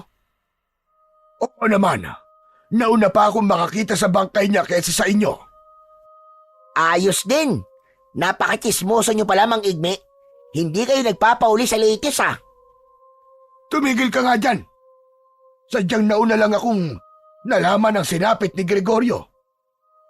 Mang Igme, ano pong tingin nyo? Sino kaya may gawa nun? Napailing ang matanda bago sumagot. Isang aswang ang pumatay sa kanya. Sigurado ko dun. Nakita niyo naman siguro kung paano tinadtad ng kalmot at kagat ang kanyang katawan. Tsaka yung lamang loob niya, kinain. Ganun talaga kapag aswang ang umatake. Nakakatakot naman. Kung ganon, kailangan na natin mag-ingat kasi hindi malabong may sumunod sa nangyari kay Gregorio. Matagal na akong may kutob na may aswang talaga ditong gumagala sa lugar natin. Pero ngayon lang may pinatay na tao na ganun kabrutal. Nakakakilabot talaga. Pang nag-uusap ang dalawa, napansin ni Cesar na biglang natigilan si Mang Igme. Nanlaki ang mga mata ng matanda at dahan-dahang itinuro ang suot na kwintas ni Cesar. Sandali lang. Ano yung suot mo, Cesar? Saan mo nakuha yan? Napatingin si Cesar sa kwintas.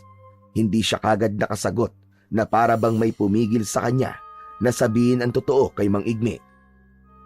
Sa itaas po ng puno ng nyug niya yan nakuha, Mang Igme. Nang sandaling yon, nais batukan ni Cesar si Jejomar dahil sa pagsagot nito sa tanong na siya dapat ang sumagot. Alam mo ba, kung ano yung suot mo, Cesar? Hindi ko po alam eh. Basta nakita ko lang po ito sa taas ng puno ng nyog. Ang nakakwintas sa'yo ay ang tinatawag na mutya ng tuba. Ano po? Mutya ng tuba? Ano po yun?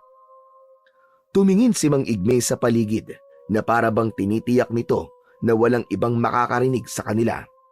Maya-maya pa, bumaling itong muli kay Cesar at Jejomar. Hindi tayo pwede mag-usap dito tungkol sa mutya. Sumunod kayo sa kubo ko. Doon natin pag-uusapan ang mga dapat mong malaman, Cesar. Nagkatinginan sina Cesar at Jejomar. Parehas silang naguluhan sa sinabi ni Mang Igme. Ngunit sa huli ay nagdesisyon silang sumunod sa matanda sa kubo nito. Pagdating nila sa kubo ni Mang Igme ay agad silang pinapasok ng matanda. Simple lang ang loob ng kubo. May maliit na papag sa isang sulok, ilang lumang gamit at isang kalan sa gilid. Sa gitna ay may banig na nakalatag sa sahig na kawayan kung saan sila umupo. Maaari mo bang hubarin ang kwintas mo, Cesar? Gusto ko lang itong makita ng mabuti. Walang pagdadalawang isip na hinubad ni Cesar ang kwintas at inabot yon kay Mang Igme. Maingat naman na kinuha ni Mang Igme ang mutya ng tuba at sinuri ito ng mabuti. Gamit ang daliri nito ay pinasadahan nito ang mutya. Tahimik lang sina Cesar at Jejomar ng mga sandaling yon na nakatingin sa matanda habang naghihintay ng sasabihin ito.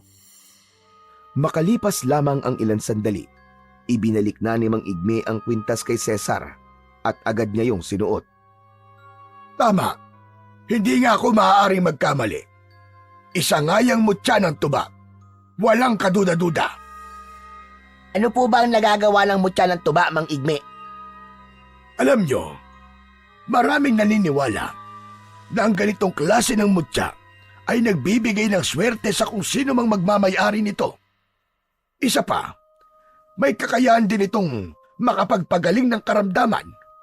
Kung may sakit ang isang tao, ibababad lang ang mutya sa tubig, ipapainom sa kanya, at tiyak ay gagaling na siya. Bukod po sa mga sinabi niyo, Mang Igme, may iba pa po bang kayang gawin ng mutya ng tuba? Maraming hindi nakakaalam ng isa pang mahalagang gamit ng mutyang yan.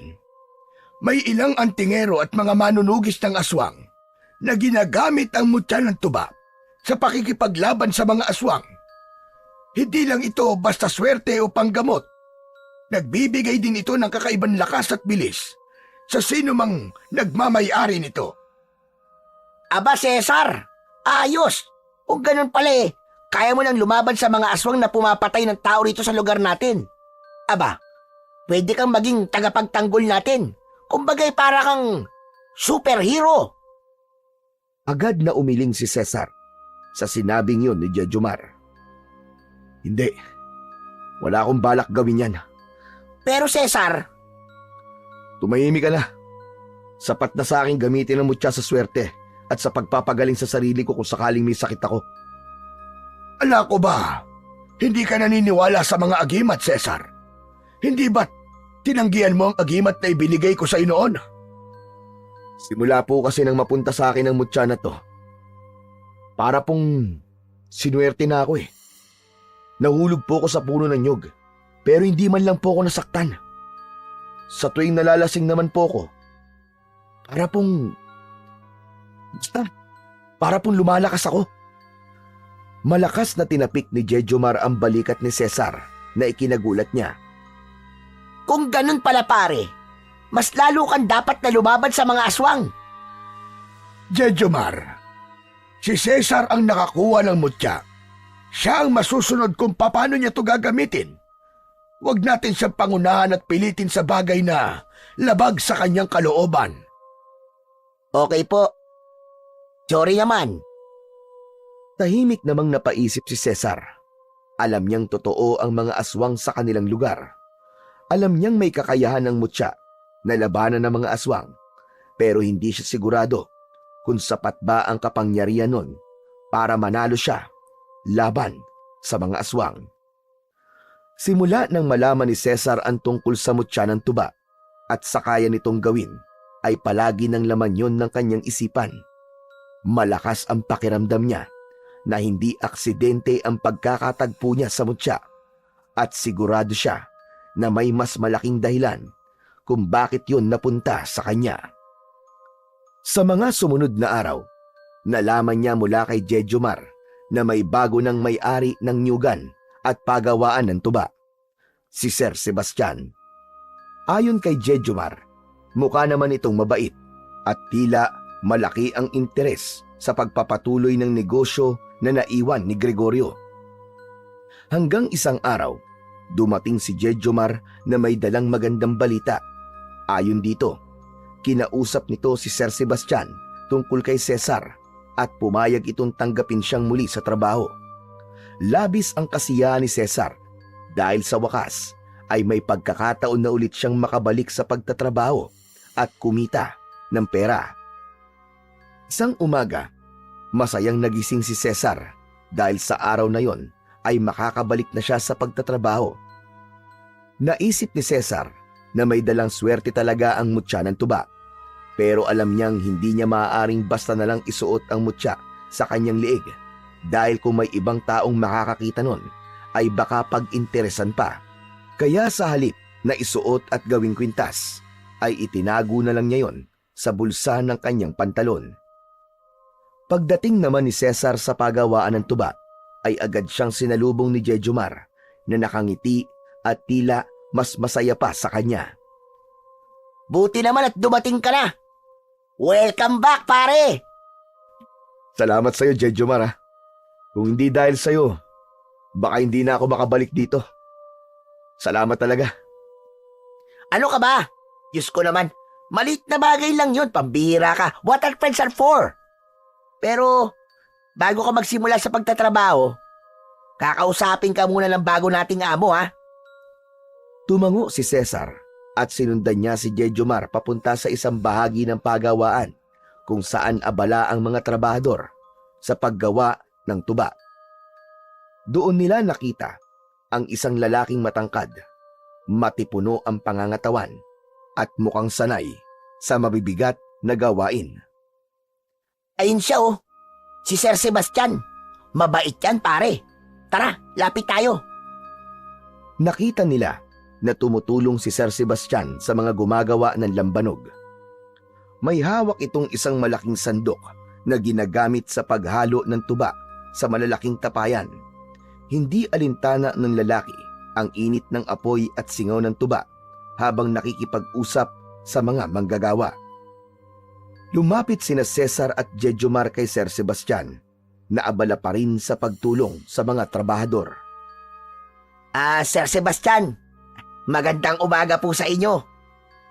Napangiti ang lalaki sa kanila at agad na binitiwan ang hawak nitong sandok.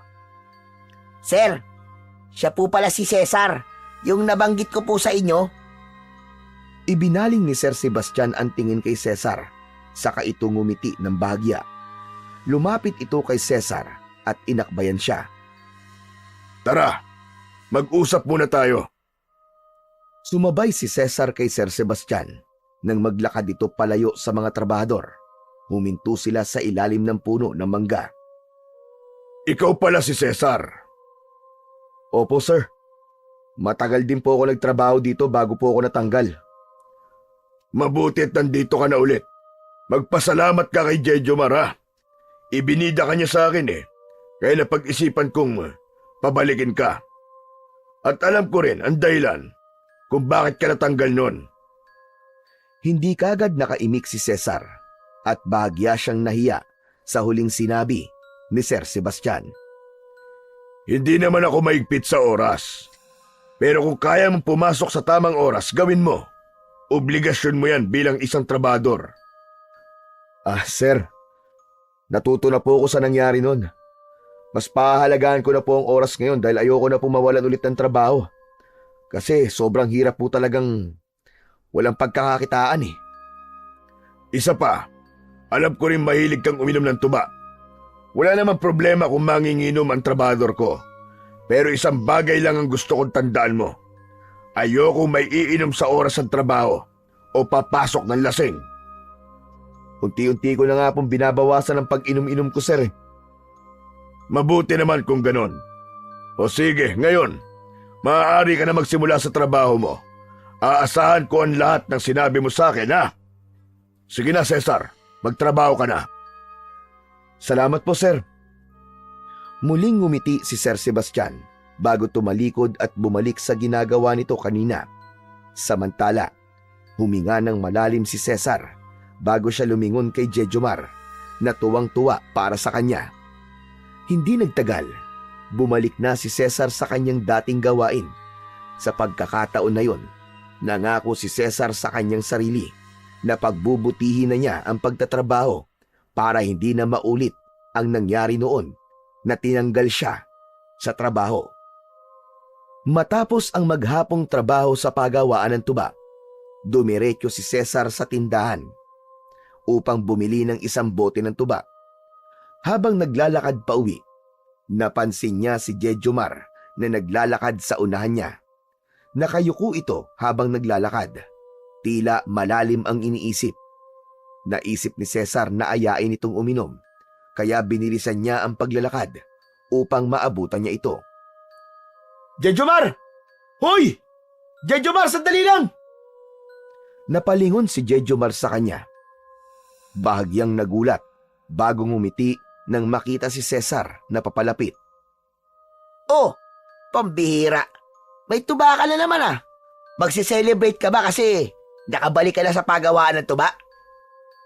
Oo, pero ayoko mag-celebrate mag-isa eh. Ano? Gusto mo ba akong samahan uminom? Sa bahay tayo. Ubusin natin itong sambote. Nanlaki ang mga mata ni Jejomar na parang hindi makapaniwala sa sinabi ni Cesar. Itinakip nito ang isang kamay sa bibig na para bang maiiyak ito. Teka, pare seryoso ka ba? Iimbitahin mo ko na uminom? Pare, naiiyak ako pare. Naiiyak ako. Tumigil ka na nga, ang pangit mong umiyak. Ang OA mo. Parang nanalo ka sa loto kung makareact ka. Wala lang to. Gusto ko lang uminom at gusto kitang makasama, yun lang. Ang tagal mo na rin kasing nangungulit na makainuman ako, di ba? O sige, pagbibigyan kita ngayon. Hanep, ibang-iba ka na talaga ngayon, Cesar. Natutuwa lang ako, kaya ako naiiyak eh. Tama na nga yan. Tara, pumunta ka sa bahay pag nakapaghapunan ka na. Huwag mong kalimutan magdala ng pulutan ha. O sige, ako nang bahala sa tanpuluts natin. Sa unang pagkakataon, matapos ang matagal na panahon, pakiramdam ni Cesar ay parang unti-unting nagiging maayos na ang buhay niya. At sa gabing yon, alam niyang hindi lang alak ang pagsasaluhan nila ni Jejomar, kundi pati ang pagbuo nila sa kanilang pagkakaibigan. Pagsapit ng 8:00 ng gabi, dumating na si Jejomar sa bahay ni Cesar. May bitbit itong 2 supot ng chicharon at isang inihaw na tilapia. Nakangiti itong lumapit sa kanya at halatang excited sa unang beses nilang pag-inom bilang magkaibigan. Wow! Hanep pa. Talagang sinarapan mo pa ang pulutan natin ha? Siyempre, for the first time in the history to eh. Kailangan espesyal. Inilipag ni Jejomar ang dala nitong pulutan sa maliit na mesang kawayan na nasa labas ng kubo, habang si Cesar naman ay inilabas ang bote ng tuba. Binuksan niya yon at saka nagsalin ng 2 baso. Sa una ay puro tagay lang silang dalawa, ngunit nang medyo umepekto na sa kanila ang tuba, ay nagsimula na silang mag-usap. Mo pare, hindi ko akalain talaga na yayayain mo akong makipag-inuman eh. Ano ba nakain mo at pumayag kang makainuman ako? Wala naman pare. Gusto ko lang na bumawi sa'yo. At dami mong ginawang magagandang bagay sa akin eh. Lalo na yung gumawa ka ng paraan para makabalik ako sa trabaho. Diyos ko, yun lang pala. Wala yun pare. Saka, dapat lang naman na makabalik ka kasi ikaw ang pinakamagaling umakyat sa puno ng nyug eh. Saka, Naiintindihan ko na rin kasi kung bakit gusto mo magkaroon ng kaibigan. Kasi pareho tayong nawalan ng pamilya. Yun nga lang, magkaiba tayo ng paraan kung paano tayo makakatakas sa sakit. Ikaw, naghahanap ka ng mga taong pwede mo makasama. Samantalang ako, mas pinili ko mag-isa kasi natatakot na akong maramdaman yung sakit na mawalan ng mga taong malapit sa akin. Tama ka pare. Hindi ko kasi kaya mag-isa eh. Sobrang nalulungkot ako kasi nasanay ako. Nakasama ko palagi ang pamilya ko eh. Basta pare simula ngayon, magkaibigan na tayo. Oo naman. Bigla na lang suminghot si Jejomar at sa isang iglap ay umatungal ito ng iyak. Agad na dumampot ng isang piraso ng chicharon si Cesar at isinaksak yun sa bibig ni Jejomar. Ang OA mo talaga! Alam mo, yung pagiging OA mo siguro magiging dahilan kung bakit matatapos kagad ang pagkakaibigan natin. Ang pangit mo pang umiyak. Grabe naman siya sa akin Ngayon lang ako naging emosyonal sa harap mo Kaya nga, wag mo nang uulitin. Ang pangit mo kapag umiiyak ka eh. Mapagkakamalang ka pang aswang eh. Grabe talaga siya Pareho silang tumawa habang ipinagpapatuloy nila ang kanilang inuman.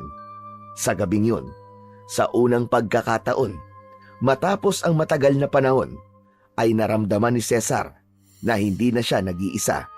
At yun ay dahil sa bago niyang kaibigan na si Jejomar.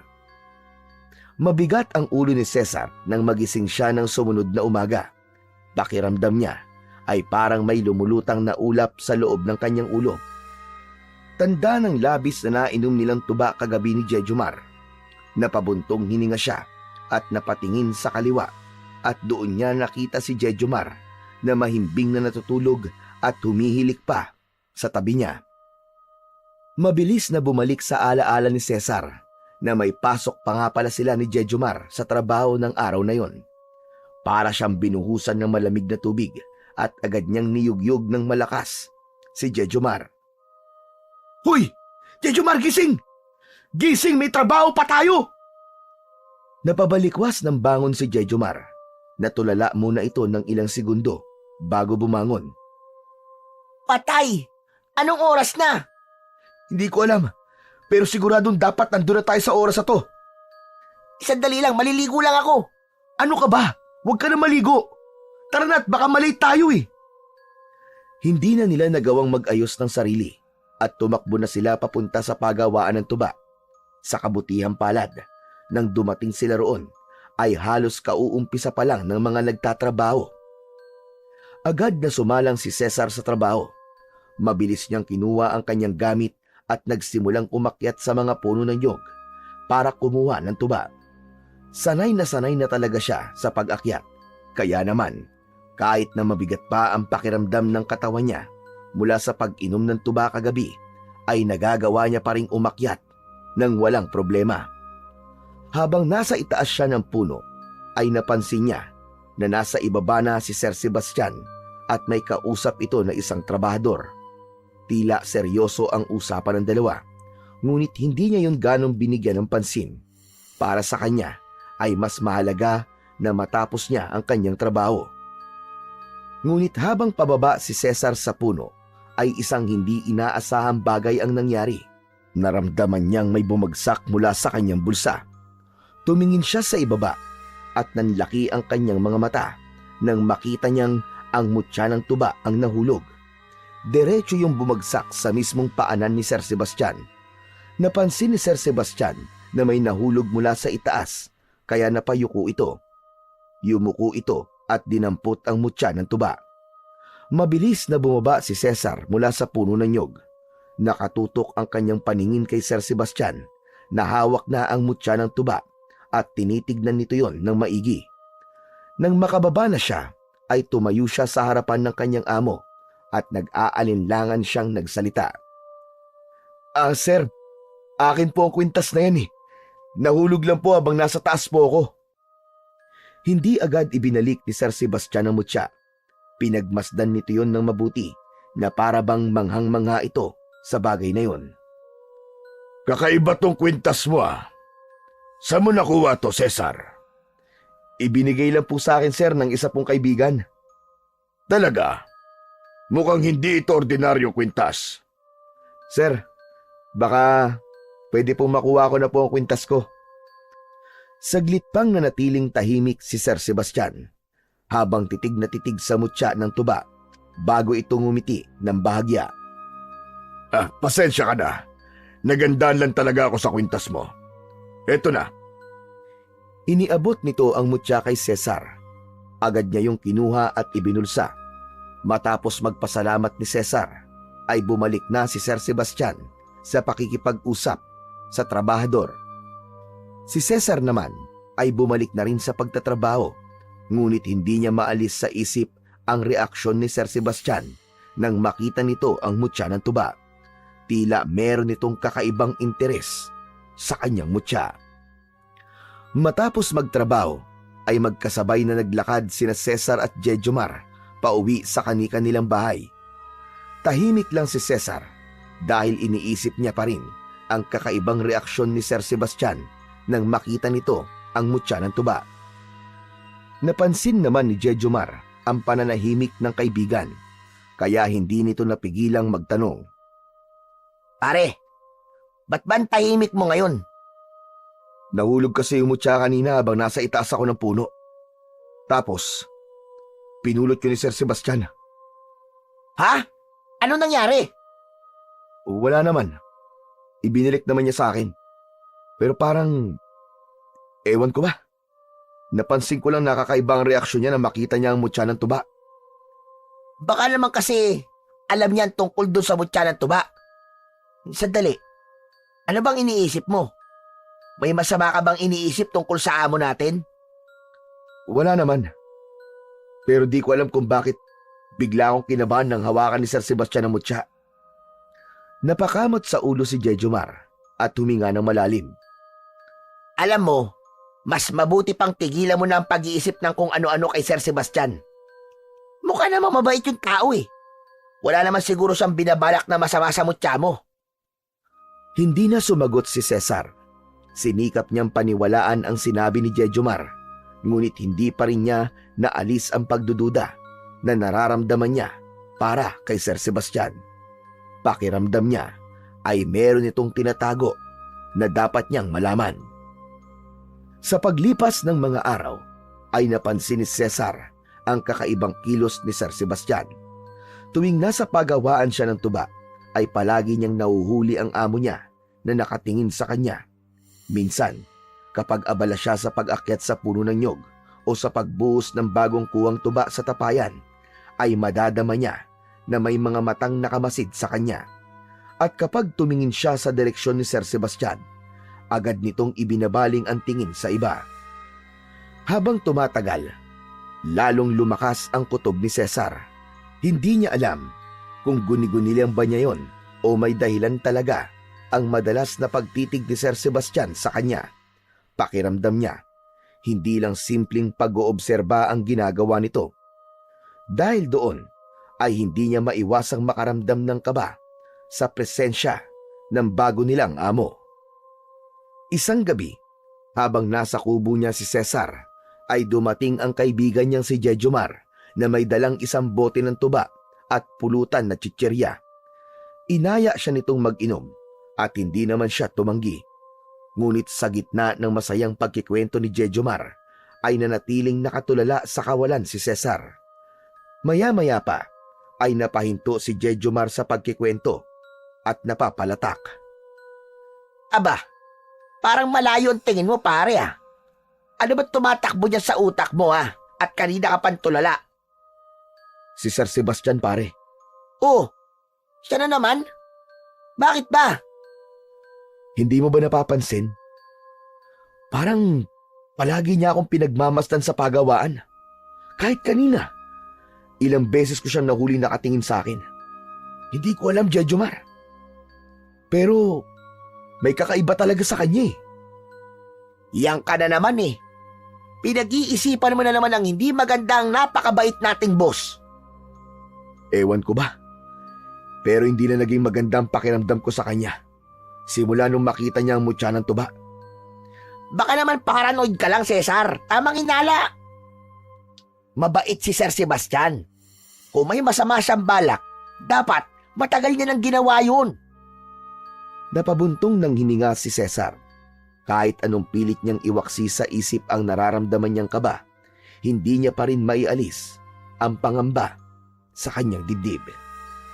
Nagpatuloy ang inuman nina Cesar at Jejomar, ngunit sa kalagitnaan ng kanilang kwentuhan ay biglang naging maalinsangan ang hangin. May kakaibang kabang nararamdaman si Cesar at bahagyang uminit ang mutya ng tuba na nakasabit sa kanyang leeg na para bang may babalayong nais iparating sa kanya. Agad na tumayo si Cesar at lumingalinga sa paligid. Oh, ba't tumayo ka? Ano nangyari? May kakaiba ako nararamdaman. Huwag kang maingay. Parang may aswang sa paligid. Hindi na nakapagsalita si Jejomar nang biglang gumalaw ng malakas ang mga dahon ng puno na mangga sa tapat ng kubo. Napatingin sila roon at sa isang iglap, isang malaki at mabangis na nilalang ang tumalon pababa mula sa sanga. Isa yung aswang na may mahaba at matulis na mga kuko. Matalim ang mga mata na animoy nagbabaga at ang balat ay kasing itim ng gabi. Nangingintab ang mahahabang pangil nito sa ilalim ng liwanag ng buwan. Napaatras sina Cesar at Jejomar habang ramdam nila ang matinding pangamba. Kayong matakot.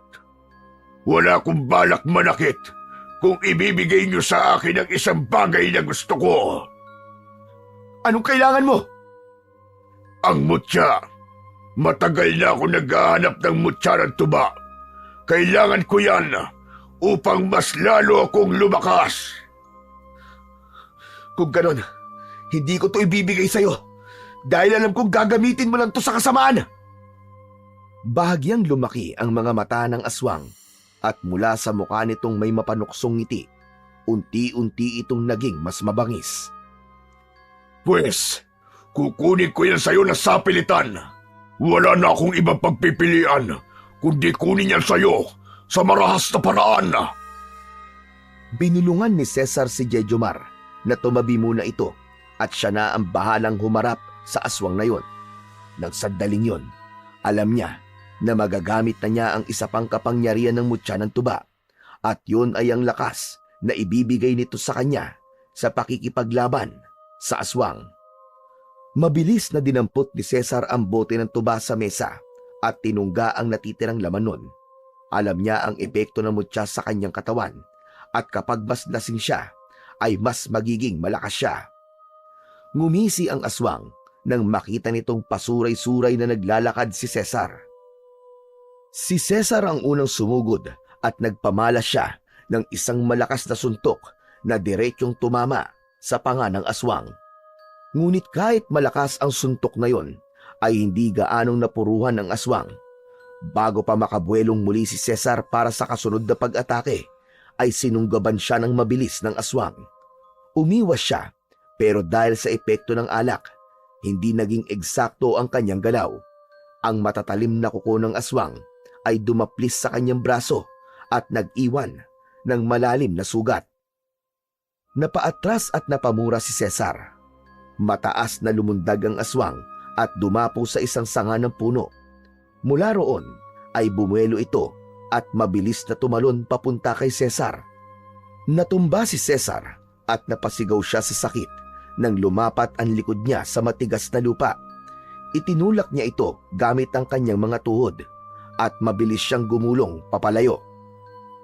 Napagtanto ni Cesar na kulang pa ang tuba na kanyang nainom, kaya humingi na siya ng tulong kay Jejomar. Jejomar! Kumuha na maraming tuba! Bilisan mo! Kailangan kong malasing! Tumakbo palayo si Jejomar habang si Cesar naman ay patuloy na nakikipaglaban sa aswang upang pigilan itong habulin si Jejomar. Subalit mabilis na nakalamang ang aswang. Sinunggaban nito si Cesar at sinakal siya ng aswang at itinaas mula sa lupa. Nagpumigla si Cesar ngunit sadyang malakas ang aswang kumpara sa kanya. Hindi nagtagal ay bumalik na si Jejomar. Nakakita ng pag-asa si Cesar nang makita niyang may tulak na kariton si Jejomar na may laman na napakaraming bote ng tuba. Cesar! Cesar, nandito na ako! Ginamit ni Cesar ang natitirang lakas upang sipain ang aswang sa tiyan nito. Nang makawala siya, ay agad siyang tumakbo papunta sa mga dalang tuba ni Jejomar. Isa-isang binuksan ni Jejomar ang mga bote at inabot kay Cesar. Halos sunod-sunod na ininom ni Cesar ang mga boteng iniaabot sa kanya ni Jejomar. Agad niyang naramdaman ang epekto ng tuba sa kanya at bumalik ang init sa buo niyang katawan. Hindi niya na naramdaman ang sakit ng mga sugat niya at naramdaman niyang mas lumakas siya. Matapos makainom, ay marahang pinunasan ni Cesar ang gilid ng labi niya gamit ang braso at napangiti. Sa pagkakataong yun, alam niyang siya na ang mas nakakalamang sa laban. Mabilis na pumasok si Cesar sa kubo niya at muli siyang lumabas na may hawak na itak. Ngayon, hayop kang aswang ka. Tignan natin kung kanino talaga mapupunta ang mutya ng tuba. Napaatras ang aswang na para bang naramdaman nito ang biglang pagbabago ng enerhiya ni Cesar. Muling sinugod ni Cesar ang aswang, ngunit sa halip na diretso ang paglalakad niya, ay tila sumasayaw siya at pasuray-suray. Sa tuwing babagsak siya, ay mabilis niyang nababawi ang katawan patayo. Iniumang ng aswang ang matatalas nitong kuko upang salubungin si Cesar. Malakas na sumigaw si Cesar at tuluyan na siyang tumakbo patungo sa aswang. Lumusot si Cesar sa ilalim ng braso ng aswang nang subukan siya nitong kalmutin. Gumulong siya sa lupa. Bago makalingon ng aswang sa kanya, ay buong puwersa niyang ibinaon ang talim ng itak sa tagiliran ng aswang. Bahagyang lumayo si Cesar sa aswang at nakakaloko siyang ngumisi. Muli siyang sumugod habang nakatutok ang itak sa aswang. Nang tagain niya ito, ay mabilis itong nakaiwas hanggang sa umatake ng mabilis ang aswang, pero sinabayan lang ni Cesar ang liksi nito. Sinubukan sunggaban ng aswang si Cesar, pero bago pa man tumama ang matatalim nitong pangil sa kanya, ay umatras siya ng konti at humakbang siya sa kaliwa, kaya lumampas lang ang aswang sa kanya. Sinamantala niya ang pagkakataong yon at malakas niyang hinataw ang itak sa batok ng aswang. Napalugmok ito sa lupa habang sumisirit ang dugo sa batok nito. Agad na isinaksak ni Cesar ang itak sa likod ng ulo ng aswang. Hindi na nito nagawang makasigaw pa. Sinipa niya ang aswang sa likod at kusang nahugot ang itak na nakabaon sa ulo nito at padapang bumagsak ang aswang sa lupa. Sinipa-sipa pa ni Cesar ang katawan ng aswang at napagtanto niyang patay na yon nang hindi na yon gumagalaw. Hindi nagtagal ay bumalik sa pagiging tao ang aswang at nang itihaya nila yon ay nagulantang sila nang malaman nila na ang aswang na yon ay walang iba kundi si Sir Sebastian. Hindi makapaniwalang nagkatinginan sina Cesar at Jejomar, ngunit mas lalo silang nagimbal nang magsimulang magliyab ang bangkay ni Sir Sebastian hanggang sa mabilis siyang nilamon ng apoy. Habang pinapanood nila ang unti-unting pagkatupok ni Sir Sebastian, ay isang bagay ang napagtanto ni Cesar. Kaya pala nag-iba ang kilos niya. Simula nang malaman niyang meron akong mutya ng tuba. Dahil isa siyang aswang na naghahanap ng ganito para mas lumakas siya.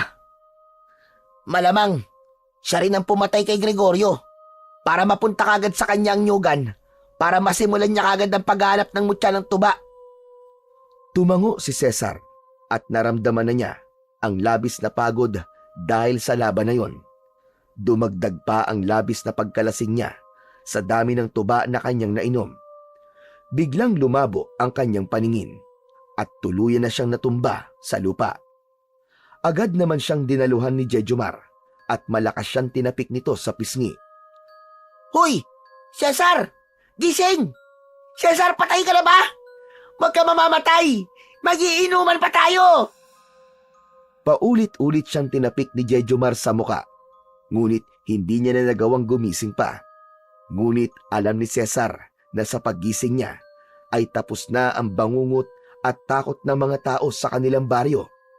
Dahil sa wakas, natuldukan na nila ni Jejomar ang buhay ng aswang na si Sir Sebastian.